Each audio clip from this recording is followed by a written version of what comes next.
not in Oregon. But it's still like the furthest that we get from this character that he is writing over and over again. That's probably between him and his therapist. So I would say, although I enjoyed this book, it is the one that I would least recommend if you're looking to pick up a TJ Klune. It's very, very dark, and it does have some pacing issues.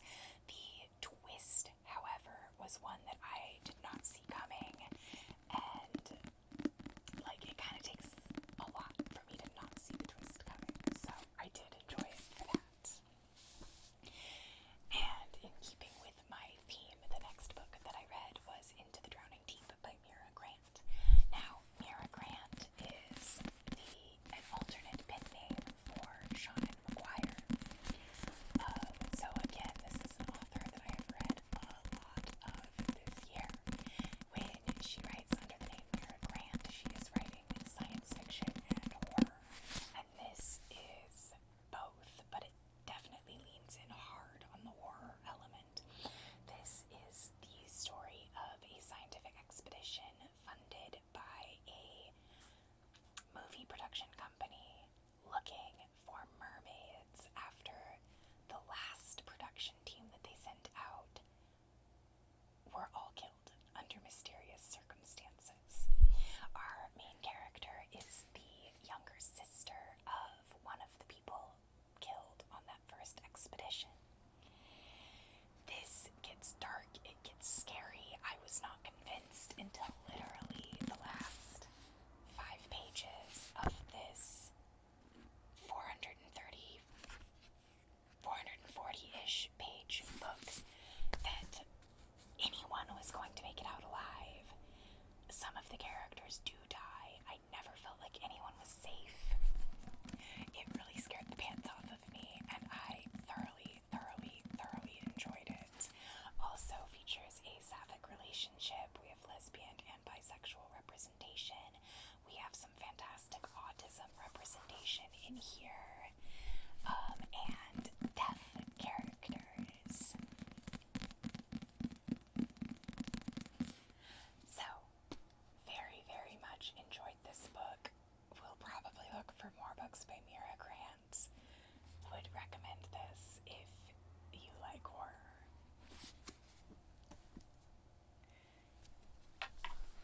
The next book that I read was the Feminist Book Club pick for the month of August. That was Well Read Black Girl by Glory Edom. This is a collection of essays by Black female authors. It is nonfiction. Feminist Book Club has 2 categories to pick from. You can either get their nonfiction book or you can get their fiction book. Because I am incredibly picky about my fiction, I am signed up for the non-fiction category. And this one was a winner for me. It really helped inspire me to go back and pick up some of the books that were already on my bookshelf. And also reminded me that there are a lot of Black authors out there that are on my TBR and that I should get around to reading. It's also a great reminder of the importance of representation. Obviously, I am not Black, but I am queer, and so I really feel that need for representation. I could very much relate to the essays in this book about finding yourself in fiction for the first time, because I do distinctly remember the first time that I read a book with a gay character and realized that I was not alone in the world. So, really good collection of essays that will definitely inspire more reading. So I went from Well Read Black Girl straight, okay. 2 things. I started reading Sister Outsider the moment that I finished Well Read Black Girl, but before I finished Sister Outsider, I finished South to America by Imani Perry. This was the, I believe, July book for the Feminist Book Club, and it was a little slow for me, so it took me a while to get into it.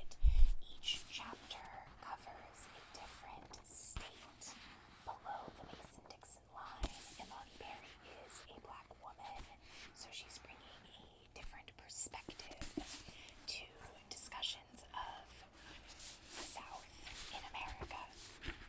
There are things that I don't know if I fully, honestly bought into all of what she included in the South. So the first story the first chapter is West Virginia and Appalachia. And to me, as someone who grew up, at least in part, in the South, I did live in Virginia and North Carolina and Florida. Appalachia is not part of the South. They are culturally distinct and have their own thing going on. So I never included West Virginia when I was thinking about the South. She also includes Washington, D.C., which again, I have never included as part of the American South. And she includes Florida, which, I mean, is technically part, like, in that southern bit, but again is culturally distinct from most of the rest of the South because it was originally a Spanish colony, and it does still have a lot of that Spanish influence. Large Cuban population. To me, again, culturally distinct. But it was an interesting book. She had fascinating things to say. I enjoyed her perspective. It was just a little slow-paced for me. So then I read Sister Outsider by Audre Lorde. This is one that has been on my TBR for years and years and years. It has been on my shelf since Christmas because my mom bought it for me for Christmas. And this is shameful to admit, I have not only a literature degree but also a gender and race studies degree, and I had not read Sister Outsider, which is just so wrong, like on so many levels. I know that I did read essays by Audre Lorde when I was in school. I just never read the whole collection. This is really good, really well written, beautifully articulated points, every bit as, unfortunately, valid today as it was when she originally collected these in the, I believe, late 80s. Some of them, maybe not super relevant. The very first essay in here is called Trip to Russia. I do think that she's a little naive about Russian politics, or at least that's how it comes through in that essay. But I am saying that as someone who has, seen Russia do some really bad shit recently.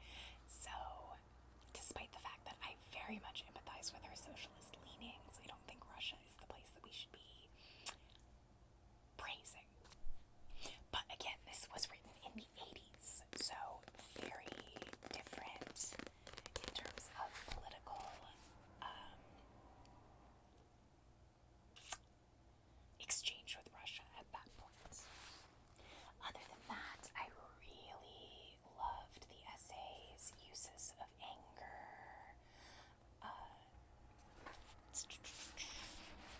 I really loved The Master's Tools Will Never Dismantle the Master's House, which is just about the truest statement that there is. I really loved, let's see,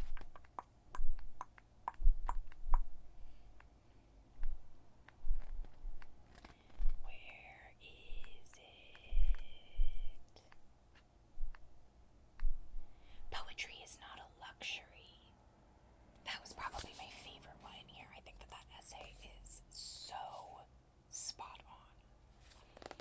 So yeah, Audre Lorde, absolutely wonderful, and it has really inspired me to pick up some of her poetry. So I've got a book of her poetry sitting in my Amazon cart right now.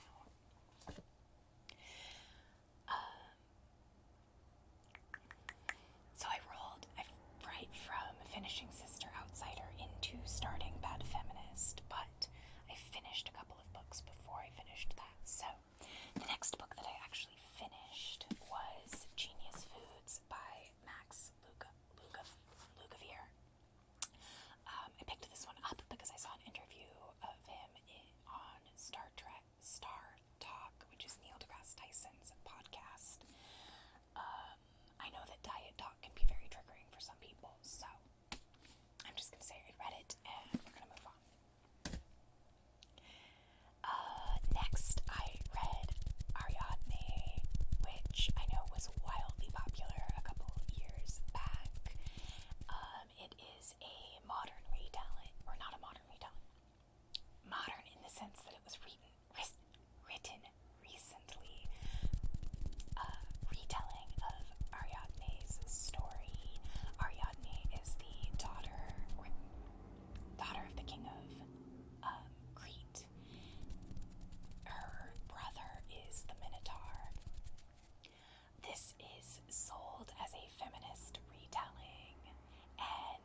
does not make your story feminist. What makes your story feminist is critiquing the patriarchy, and you have to be able to move past just men suck.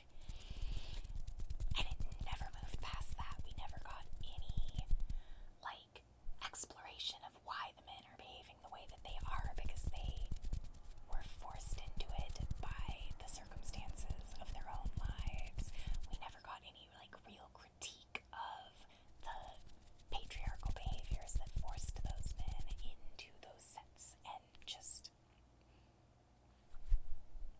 it was just not good. It was just not good. Alright, I'll leave it at that.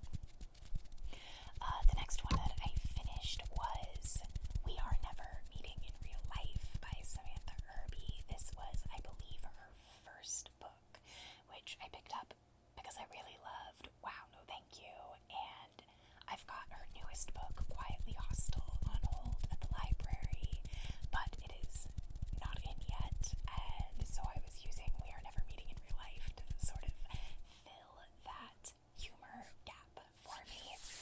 I don't think that it's as good as Wow, No Thank You, but that's not totally shocking because it is very early days in her writing career. I think she's still finding her voice and figuring out how to say what she wants to say. It was funny. I did thoroughly enjoy it, and I would recommend it. But if you're going to, if you've never read Samantha Irby before, maybe start with that one and work your way through, rather than starting at the end and working your way backwards, because they become less impressive that way instead of more impressive. So then I finished Bad Feminist by Roxane Gay. I have read Roxane Gay before. I love her. Absolutely adore her. This collection of essays was really good. Some of them definitely hit more strongly than others. I particularly liked Bad Feminist Take 1, and then I think she also has Bad Feminist Take 2. Yeah, Bad Feminist Take 2. I am failing as a woman. I am failing as a feminist. To freely accept the feminist label would not be fair to good feminists. It's just so relatable. So relatable. The essay, so yeah, I really loved those. I loved the ones that got very personal. The ones that didn't interest me as much were the ones critiquing movies, because I hadn't seen a single one of the movies that she was critiquing, so I didn't really have a basis of what she was talking about there, because I don't watch a lot of movies, because I don't like most movies. But as a cultural critique, this book is absolutely fantastic, especially if you spend a lot of time thinking about feminism, which I do. So, really good. Highly recommend. The second to last book that I finished in the month of August was Transmogrify, and it had a longer subtitle. Let's see if I wrote it down. Kinda thinking I probably didn't. I did not. So Transmogrify is a collection of young adult fantasy short stories edited by G. Hera Davis, who uses they, them pronouns. Every author in the book uses they, them, em, or some other neo-pronoun, which is pretty cool. All of the short stories feature trans characters. Most of those trans characters are non-binary. A couple of them are, straight up trans. I really liked it. Most of the stories in there are really cute. I didn't skip any of them, which is always a good sign in a short story collection. Some of them, of course, were better than others. That is how short stories always go. But that collection has only been out for a couple of months, and I am probably going to pick up a physical copy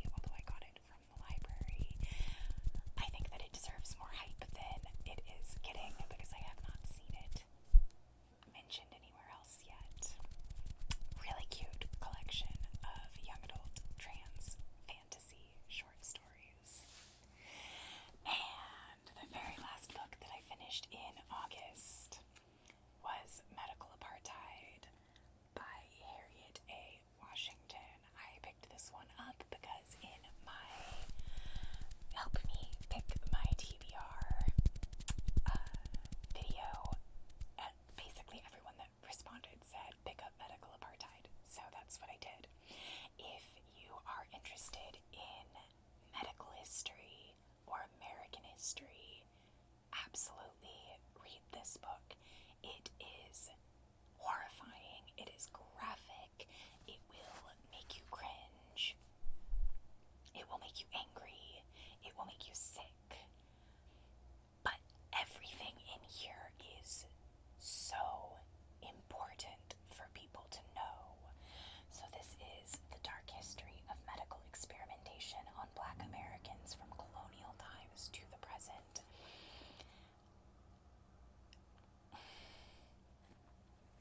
Really good, really well written, really clearly very heavily researched. Like, so it is about 412 pages long. So this right here is just the citations, as opposed to the rest of the book. I love a good thick citation section. It just makes me happy. It includes pictures.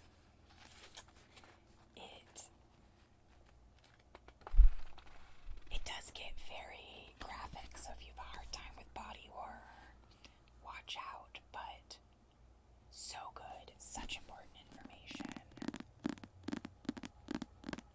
Really, really glad that I finally read it, and it has left me feeling like energized to continue, reading about Black American history. I have picked up Stamped from the beginning because this book didn't make me feel like, oh, this is terrible and I have to just stop now. It made me feel like, oh, this is terrible. I want to keep fighting, and that I think is an